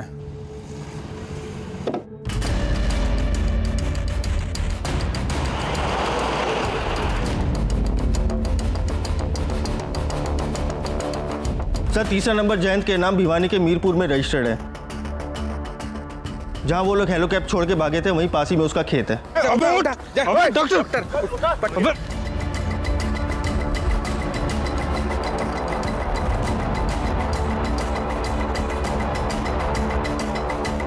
सर, चौथा नंबर अमित और सुरेश के गांव हिसार का है, और जिसके नाम ये नंबर है उसका नाम केदार है। सुरेश कालरा और अमित कालरा के बाद पुलिस ने उन सभी किडनैपर्स को आइडेंटिफाई कर लिया जिन्होंने डॉक्टर श्रीधर की किडनैपिंग को अंजाम दिया था, लेकिन वो किडनैपर्स इस वक्त कहां हैं ये पता लगाना अभी बाकी था। बोल बम बम बम, बोल बम बम बम। बोल बम बम बम बोल बम बम बम बोल बम बम बम बोल बम बम बम बोल बम बम बम बोल बम बम बम बोल बम बम बम बोल बम बम बम बोल बम बम बम बोल बम बम बम बोल बम। ओ भाई साहब कहाँ जा रहे हो? कुलदीप तो है नहीं घर पे, किससे मिलना है तुमको? अरे भाई कुलदीप भाई ने चाबी दी है। भाई हम लोग तो कवड़िया लोग हैं, थोड़ा आराम करेंगे फिर आगे बढ़ जाएंगे। जय भोलेनाथ। जय भोलेनाथ।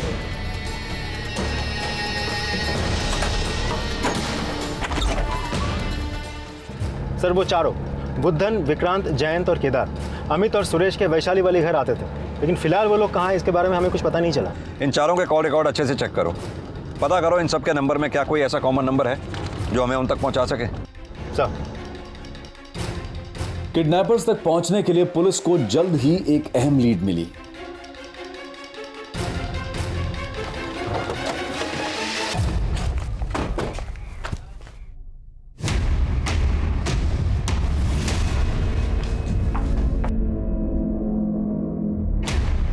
मनीष जी सर, चल तुझे लेना है। अरे सर लेकिन मैंने किया क्या?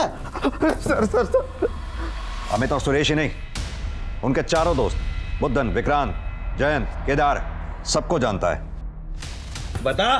सर मैं मानता हूँ कि मैं उन्हें जानता हूँ, लेकिन मुझे नहीं पता वो कहाँ है। देख ज्यादा टाइम मत ले, सीधी तरह से बोल दे।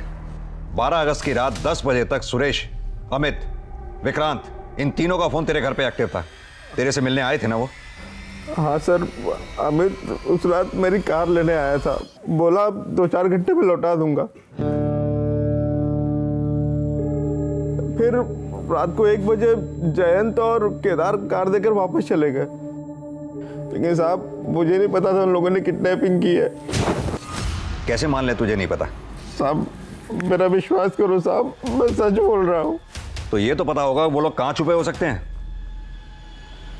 बोल।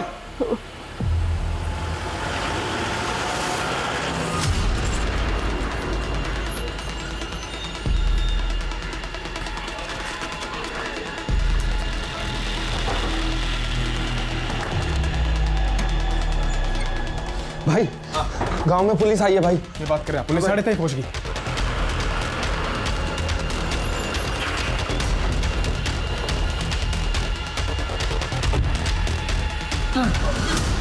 पुलिस आ गई। अरे मेरी बंदूक, मेरी बंदूक।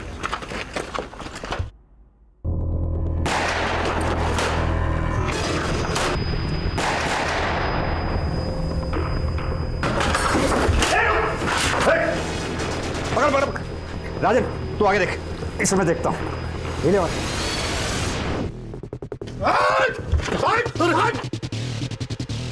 बता कहाँ है वो लोग? सर बाहर 2 लोग पकड़े गए, लेकिन अमित, सुरेश, एक और आदमी डॉक्टर नहीं है। सर अंदर भी कोई नहीं है। बता कहाँ है अमित?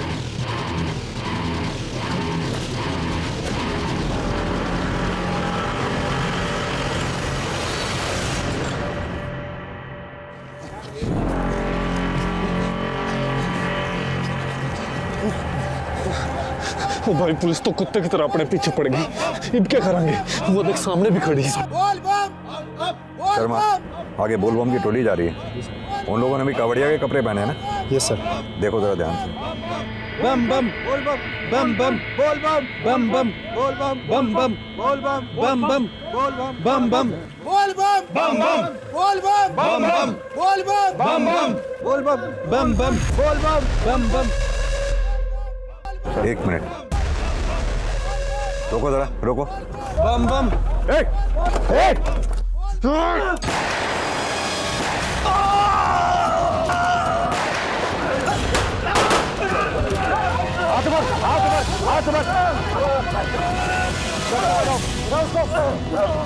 डॉक्टर को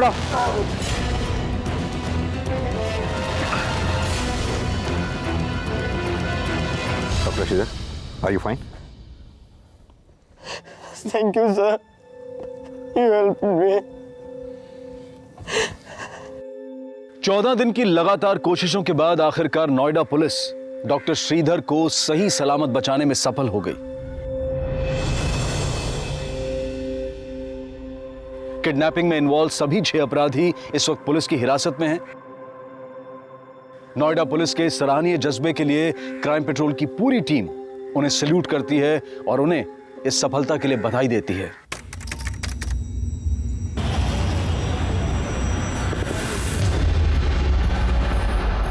तमाम सबूतों और गवाहों को मद्देनजर रखते हुए यह अदालत अभियुक्त श्रीकांत चौबे उम्र 16 साल पुत्र नीलेश चौबे, अभियुक्त मुक्ति देशमुख उम्र 16 साल पुत्र शशिकांत देशमुख को आईपीसी की धारा 393 और 307 के तहत दोषी पाती है और उम्र कैद की सजा सुनाती है।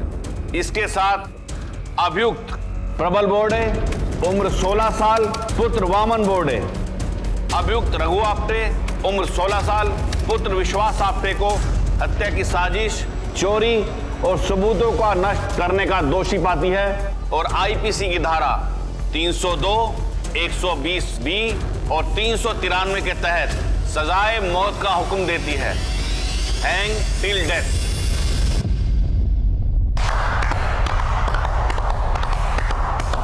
थैंक यू जज साहब, हमें पता था यही होगा। अंधा कानून मुर्दाबाद, अपनी दोस्ती जिंदाबाद। अंधा कानून मुर्दाबाद, अपनी दोस्ती जिंदाबाद। अंधा कानून मुर्दाबाद, अपनी दोस्ती जिंदाबाद। अंधा कानून मुर्दाबाद, अपनी दोस्ती जिंदाबाद। अंधा कानून मुर्दाबाद, अपनी दोस्ती जिंदाबाद। अंधा कानून मुर्दाबाद, अपनी दोस्ती जिंदाबाद। अंधा कानून मुर्दाबाद, अपनी दोस्ती जिंदाबाद। अंधा कानून मुर्दाबाद, अपनी दोस्ती जिंदाबाद। अंधा कानून मुर्दाबाद।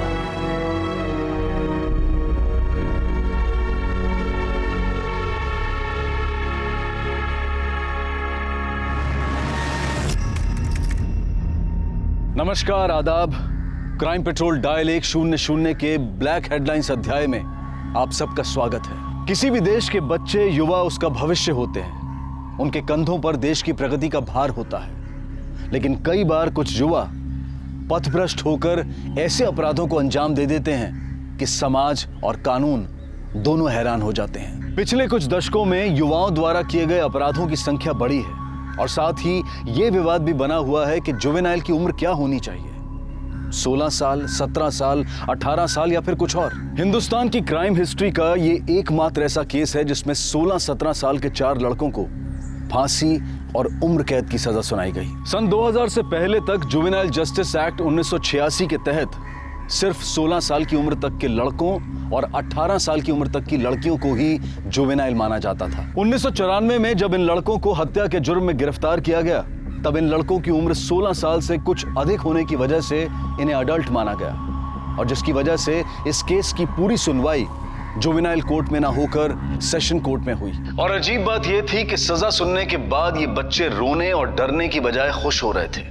आखिर कहां खो गई थी इनकी मासूमियत और कहां खो गया था इनका बचपन, जो इन्हें मौत के डर से भी आजाद कर गया था। कहीं पुलिस और न्याय प्रक्रिया में कोई चूक तो नहीं हुई थी जिसका ये बच्चे अपने ही तरीके से विरोध कर रहे थे?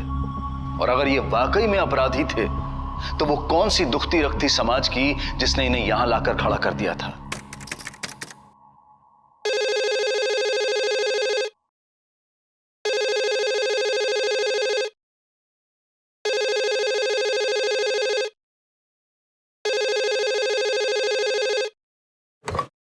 Hello, Borivali police station.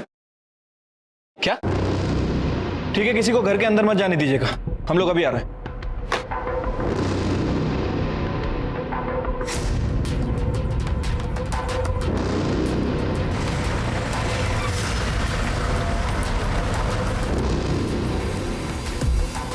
Sir, मैंने कॉल किया था आपको। Flat number 101, first floor.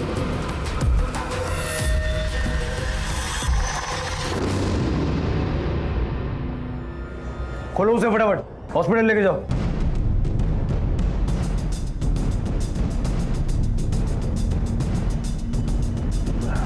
मतलब इस वारदात को कम से कम 7-8 घंटे पहले अंजाम दिया गया होगा। सर, हो सकता है कि गले और कान की ज्वेलरी को खींच कर निकाला गया। सर, ये सब देखकर तो लगता है कि मर्डर लूटपाट के इरादे से किया गया। कदम इरादा चाहे जो भी हो, इतना तो तय है कि इस तरह से 4 लोगों को काबू करके बांधना किसी एक के बस का नहीं। कम से कम 3-4 लोग या उससे ज्यादा लोग इस वारदात में शामिल हैं। वो कौन थे और कितने थे? सुनाओ सर, बॉडीज को पोस्टमार्टम के लिए भेजो। Okay sir.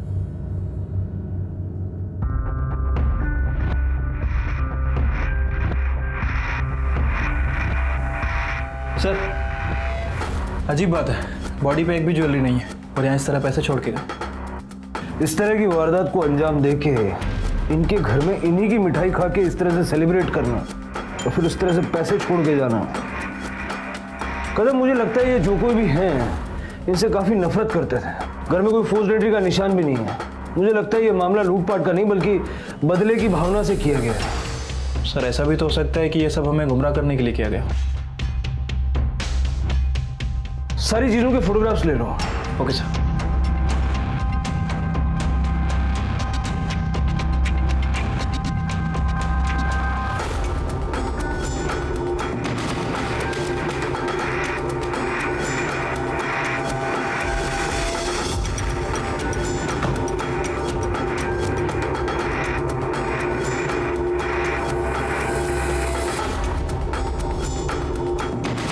नॉर्मल है यहाँ सब कुछ।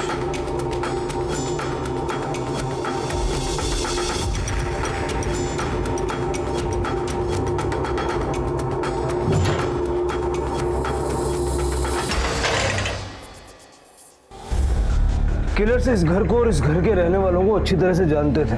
उन्हें पता था कि पैसा और ज्वेलरी इसी कमरे में मिलेगा और शायद इसीलिए उन्होंने दूसरे किसी कमरे को छेड़ा तक नहीं। अच्छी तरह से देखो मर्डर वेपन मिलता है क्या। Okay sir.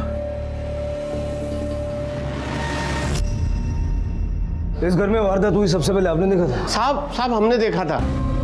साहब हम रोज की तरह दूध देने ऊपर गए तो हमने मैम साहब को आवाज़ें दी। मैम साहब ने साहब कोई जवाब नहीं दिया तो हमने सोचा घंटी बजा देते हैं। तो हम दरवाजे पे गए तो दरवाज़ा खुला हुआ था हुजूर। हमने अंदर धकेल का दरवाज़ा देखा तो अरे मैम साहब दूध नहीं लेना है काज। सर, मैं उनके ऊपर वाले फ्लैट में ही रहता हूँ सर। आपके नीचे वाले घर में 3 लोगों को इतना टॉर्चर किया गया, उनका मर्डर हो गया, आपने कोई आवाज़ कोई शोर सुना? नहीं सर, कोई शोर सुनाई नहीं दिया, कुछ पता ही नहीं चला। इतना बड़ा कांड इतना चुप से कैसा हो गया ये तो प्रबल ही बता सकता है। भगवान का शुक्र है कि प्रबल बच गया। सर, पूरे घर को अच्छे से छान मारा लेकिन कहीं कोई मर्डर वेपन नहीं मिला। अगर इस क्राइम से रिलेटेड कोई भी जानकारी मिलती है या कुछ याद आता है सबसे पहले हमें बताइए। जी सर, जी सर।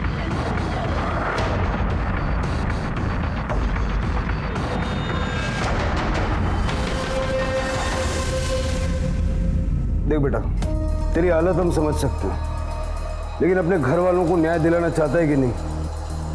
चल फिर बता, ये कब हुआ और कैसे हुआ? सर, कल रात को मैं अपना रूम बंद करके पढ़ाई कर रहा था। कितने बजे? 8 बजे के आसपास। सर, ये साल 10th का बोर्ड है मेरा, तो एग्जाम्स की तैयारी कर रहा था मैं। तभी पहले डोरबेल बजी। आई की गर्दन पर हथियार रखे हुए थे, उनके बाद कई हथियार थे जैसे तलवार, चाकू सब, और दूसरे आदमी ने आई का मुंह बंद कर रखा था। कितने लोग थे? 3 आदमी थे। फिर क्या हुआ?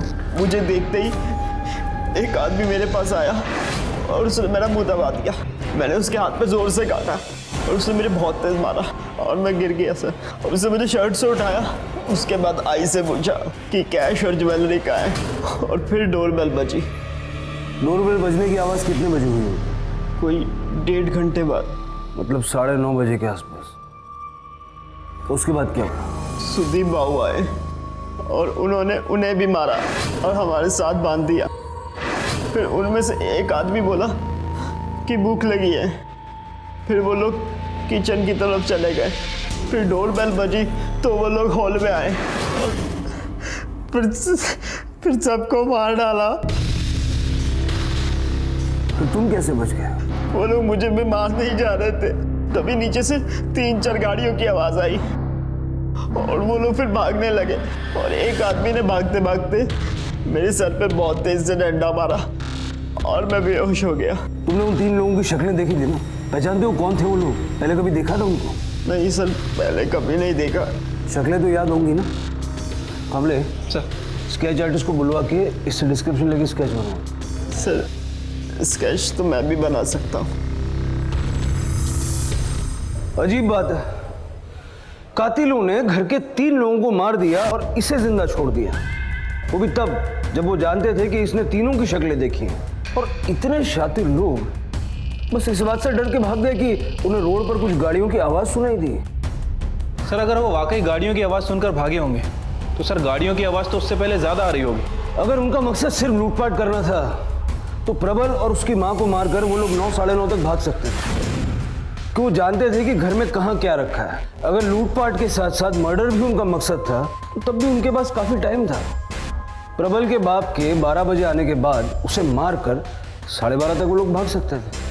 फिर ऐसी सूरत में 2:30 बजे तक वहीं रुके रहने का क्या मतलब हो सकता है? सर मुझे लगता है कि प्रबल हमसे कुछ ना कुछ जरूर छुपा रहा है। कदम, जरा आस पड़ोस में पता करो ये प्रबल लड़का कैसा है, और इस रस्सी के बारे में भी पता करो, कहाँ से और किसने खरीदी।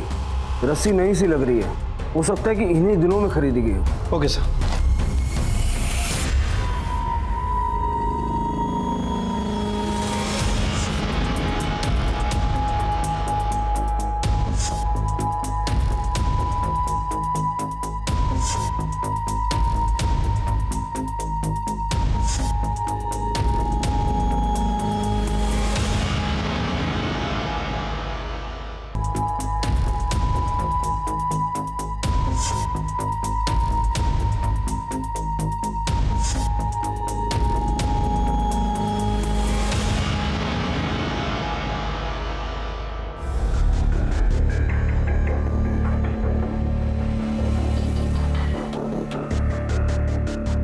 ड्राइंग और याददाश्त दोनों काफी अच्छी हैं तुम्हारी। काफी डिटेल में तीनों के चेहरे बनाए तुमने। ठीक है, फिलहाल घर जा सकते हो। जी सर। कदम सर, जरा पता लगाओ ये 3 लोग हैं कौन, और इस प्रबल पे भी नजर रखो। Okay sir.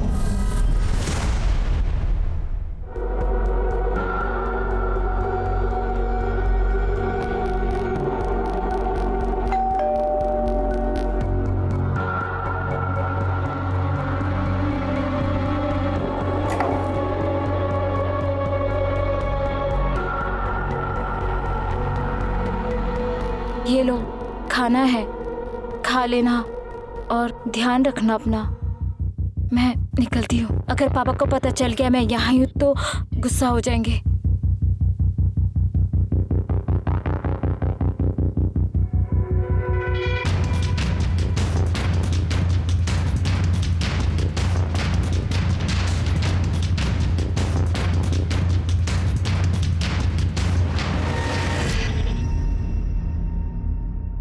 इन दोनों को तो नहीं जानता, पर इसकी शक्ल से मिलता जुलता एक भिखारी उधर उस रोड पे भीख मांगता रहता है। हाथ से अपंग है, दिन रात उधर ही पड़ा रहता है।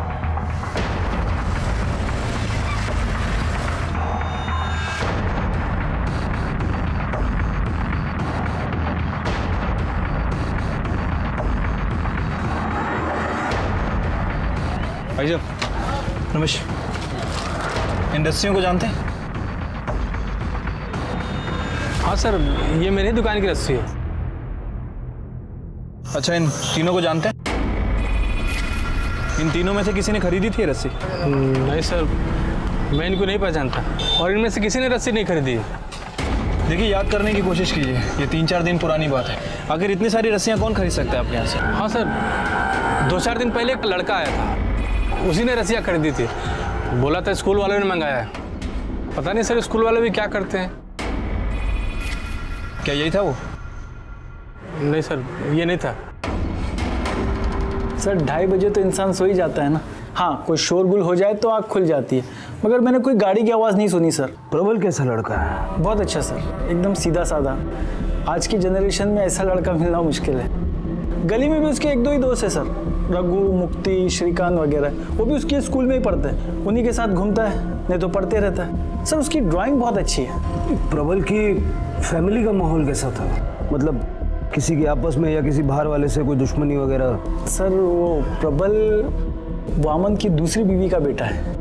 बीवी क्या बोलेंगे, उसने कभी वामन से शादी तो की नहीं। पहले वामन इधर ही रहता था, वैजंती भाभी और सुदीप के साथ। फिर इन लोग को छोड़ के वो औरत के पास चला गया था दादर, वहाँ वो प्रबल हुआ। प्रबल जब 8 साल का था सर, तब वो औरत को छोड़ के और प्रबल को लेके वापस से वैजंती भाभी के पास आया। आपको ये सब कैसे पता? सर वामन ने बताया। तो वामन ने कभी ये बताया कि प्रबल की माँ दादर में कहाँ रहती है? नहीं सर, वो तो वामन को भी नहीं पता था सर। एक बार उसने मुझे बताया था कि वो औरत कैरेक्टर की सही नहीं थी, तो अभी तो शायद उसने भी किसी से शादी करके घर बसा लिया होगा। पर सर एक बात है, वामन और वैजंती भाभी प्रबल को प्यार बहुत करते थे, दोनों उसकी चिंता बहुत करते थे।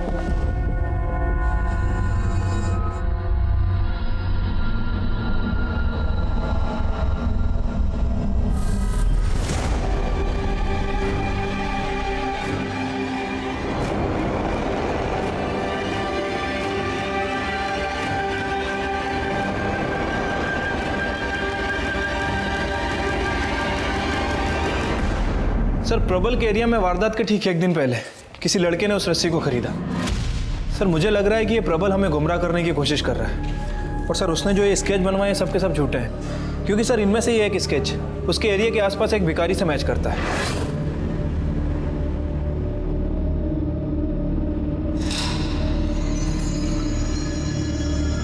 और बाकी के 2 स्केच हैं, इनका हमारे पास कोई डिटेल नहीं है। मैंने पड़ोसी आसपास के लोगों इन सभी से पूछताछ की, लेकिन किसी ने इन्हें आइडेंटिफाई नहीं किया। इसका मतलब है कि प्रबल ने ये चेहरे अपनी इमेजिनेशन से रैंडमली बनाए।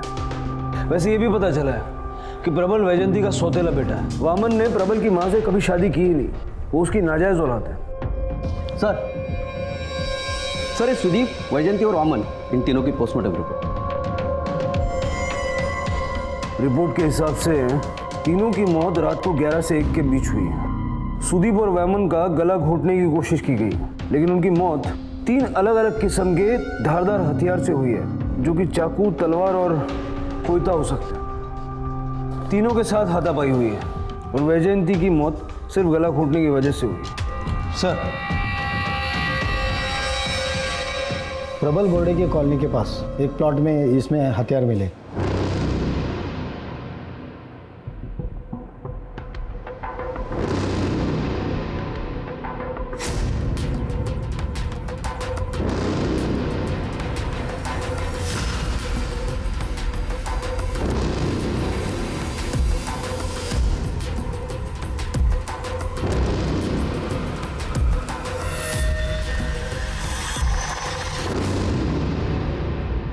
काफ़ी दिमाग लगाया है, हथियारों को सरसों के तेल से साफ किया है ताकि उस पर खून का कोई निशान न रहे। ये हथियार फॉरेंसिक के लिए भेज दो और ज़रा पता करो कि अगर ये हथियार, ग्लव्स, रस्सी वगैरह प्रबल ने नहीं खरीदे तो इसमें कहीं कोई उसका दोस्त तो शामिल नहीं है, क्योंकि दुकान वाले का कहना था 2-4 दिन पहले एक लड़का आया था। ठीक है सर।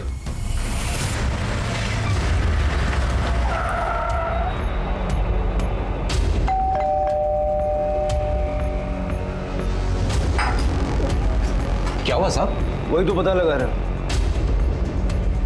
प्रबल तुम्हारा दोस्त है ना? हाँ सर। 22 सितंबर को रात को 8 बजे से लेकर देर रात 3 बजे तक कहाँ थे तुम? सर उस दिन तो ये रघु और श्रीकांत के साथ वीरेन के घर पढ़ाई करने गया था। वो क्या इस साल बोर्ड के एग्जाम चल रहे हैं ना, तो बच्चे लोग सब वीरेन के घर चला। साहब आप बेकार में शक कर रहे हो, वो लोग हमेशा वीरेन के वहाँ पढ़ने जाते थे और मुझे अच्छी तरह से याद है कि वो लोग उस दिन भी वहीं पढ़ने गए थे। साहब मेरा बच्चा आवारा नहीं है साहब, वो लोग दोस्त लोग हैं, ऐसा क्यों करेंगे साहब? साहब वो बच्चे पढ़ने लिखने वाले बच्चे हैं साहब।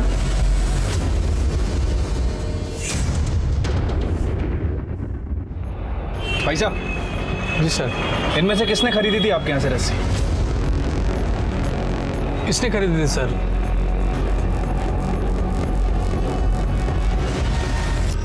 सर उस रस्सी खरीदने वाले लड़के की पहचान हो गई है। सर प्रबल के दोस्त रघु आप्टे ने वो रस्सी खरीदी थी। गुड। कदम जल्द से जल्द पता लगाओ वो हथियार कहाँ से खरीदे गए थे। क्या इनमें से किसी ने आपके यहाँ से हथियार खरीदे थे? जी इन दोनों ने एक तलवार और एक गुप्ती खरीदी थी, पर हम इसे हथियार के तौर पर नहीं बेचते हैं। आप चाहें तो देख सकते हैं। नवीन एक तलवार देना।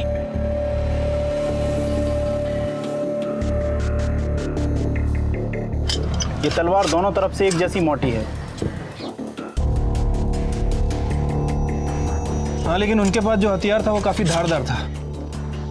पता नहीं सर, पर मुझसे तो यह कहकर खरीदी थी कि हमें ड्रामे में यूज करना। कब की बात है? कौन सी तारीख को खरीदा था? Sir 1 minute.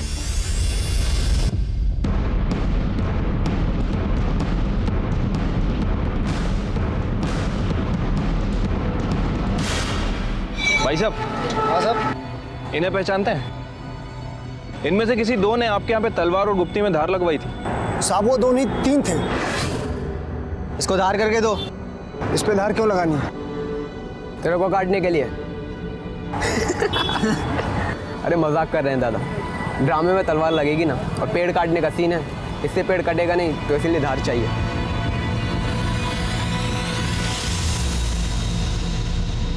ये वाला, यही तीनों थे साहब।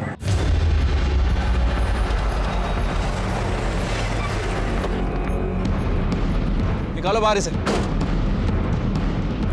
चलो।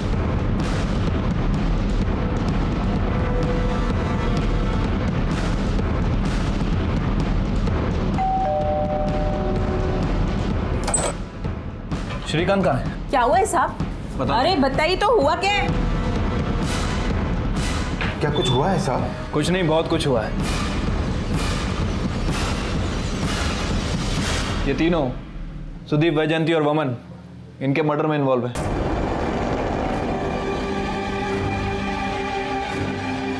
हम इन तीनों को पुलिस स्टेशन ले जाने आए। फट्टू, मुझे पता है तू गद्दार निकलेगा।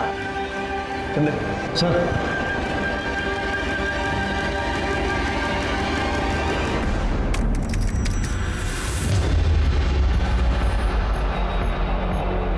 तमाम सबूतों और गवाहों को मद्देनजर रखते हुए यह अदालत सजाए मौत का हुक्म देती है, हैंग टिल डेथ।